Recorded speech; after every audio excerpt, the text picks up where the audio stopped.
Guys, welcome back. So we're going to look at today the Mizuno ST200 versus the ST190. Obviously last year was a real breakout year for Mizuno with ST190. Yep. We were big fans of all year, and everyone, I think, tried to, at one point there was almost a political campaign to get you to play it. I know, it was close. It was really close. It's actually a really good segue that you said that. Probably the only thing keeping me from using it was I found it wasn't the most stable driver, which I think Chris kind of confirmed that was what they really wanted to work on with ST200 was getting that kind of MOI number up a bit. Good to know. But a center face strike with that was as good as anything that I had last year. It was competitive with anything, and that was, I think, the thing that was an eye opener maybe for the wider majority of people, probably not a surprise to anyone internally at Mizuno who believe that they've had a decent wood for quite a long time. Fair. But I think what they done was they completed, they got the package right with ST190. They got the looks dialed in. They got the sort of shaping and all that sort of stuff. They had a formula for some speed, which was really good. Definitely. And they built upon that to build a really competitive product at a great price point. Absolutely. So that was quite a low spin head, I found. Yep. In our testing so far, I found this was fairly low spin. I think it's hopefully just going to come down to a case of which one resists the off-center hit a little bit better. Now, being a lefty, we know the standard one is the only one available, so we won't be able to test the X and the G.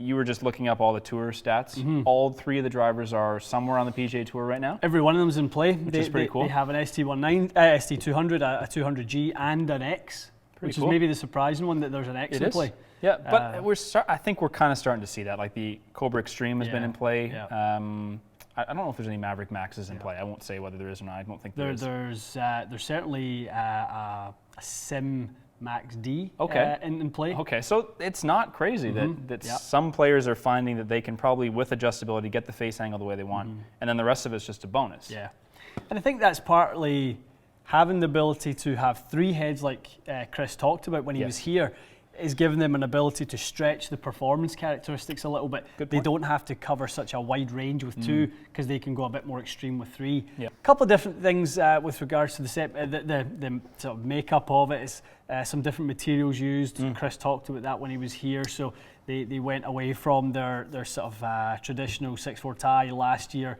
into a beta titanium face, a material that they feel that they can get a little bit more consistency across the face. So that's, again, because people will pick on stuff like that, and I think Mizuno is quite honest with their marketing. I don't think that they've played this up, but it's not so that the face is faster or anything. It's so that when you spread the strike heel and toe, high and low, it's a stronger material, so it should retain ball speed and spin better. Correct. Gotcha. Same as Flash Face, same as what TaylorMade have done with Sim Fairway Woods. These are just different ways of discussing it. Sourcing different materials that allow them to kind of manipulate it to play its absolute best. So that's what we're seeing from 200.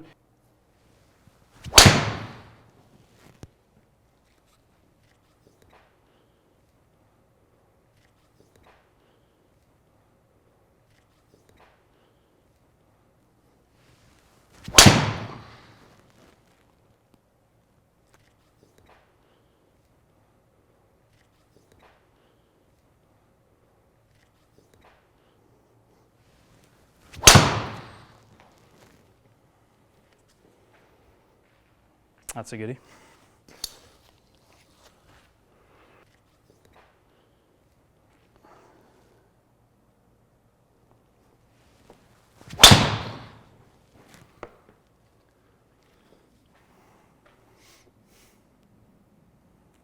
It seems pretty low maintenance, this guy.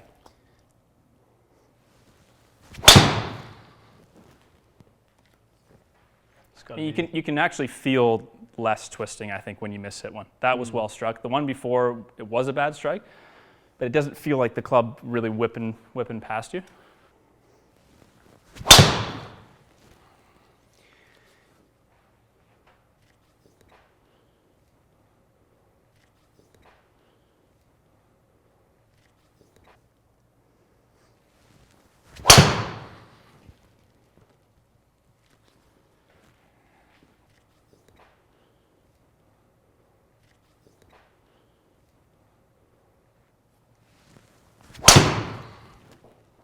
That's a good swing.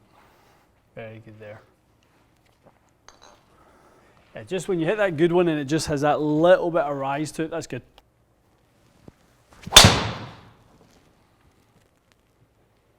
Did you hit this one so much better than that other one? It's crazy, right?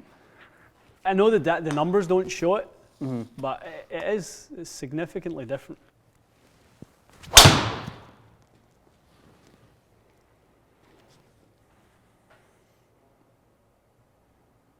That was really good. Right on cue.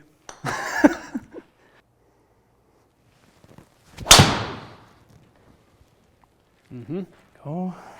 It's nice. Dink. Okay, Matty boy. Similar in a lot of ways. Yes. But different in some other ways. Definitely. I would call, for my purposes, the stability improvement confirmed with ST200. Be very confident saying that is a lot easier to keep control of in general, and especially when you mishit it. Low on the face was good on ball speed. Obviously a little more spin, but really good. The higher toe section's very stable. They weren't curving nearly as much. Spin was staying on them. Dynamic lie is helpful for me, maybe not for everybody, but it's less upright considerably. I think that's a good point for you. You know, that's the key here. So there are people who will benefit from that dynamic lie being tilted certainly up a little bit more if you struggle to turn the ball over.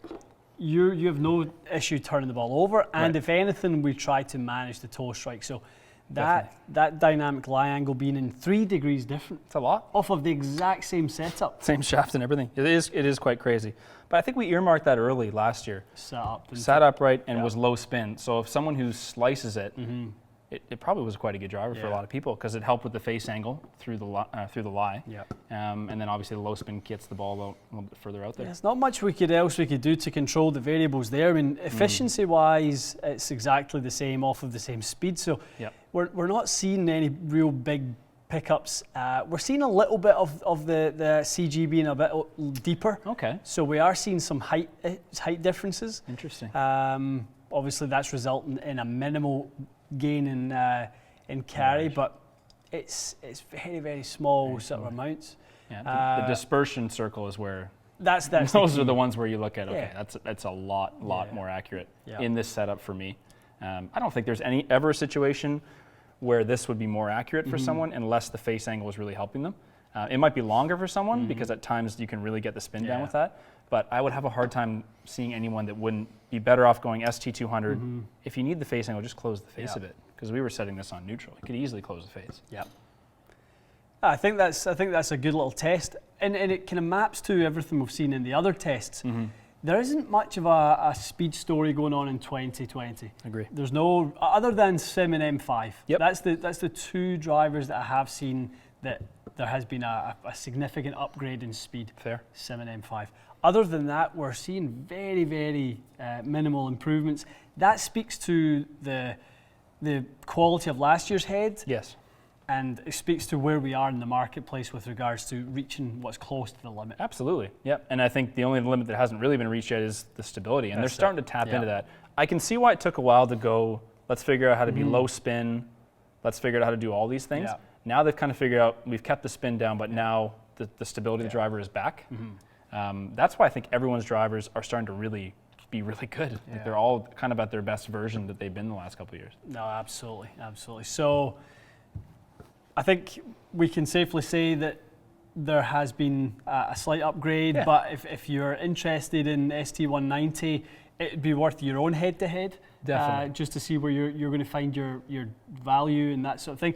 I'm very pleased that they've kind of kept a winning formula. There's not too much going on there that is all that much different, and I like that. I'm comfortable with that. It was good, right? It wasn't like it needed a rework by any means. And to be honest, if they had went back to blue and changed the shape and changed the name, I would have probably rolled my eyes and went, oh, what have you done? Seems like they've learned their lesson on all that stuff. Yeah, exactly. They're getting tour players to use these clubs, and obviously fitters like us that see the day-to-day sort of performance benefits of these clubs. So good for Mizuno. Good for them. Yeah, they're building upon some real success. Really good driver. Excellent. I think we'll see the G version when we do your fit eventually for your driver. 2020 fit. Spinner.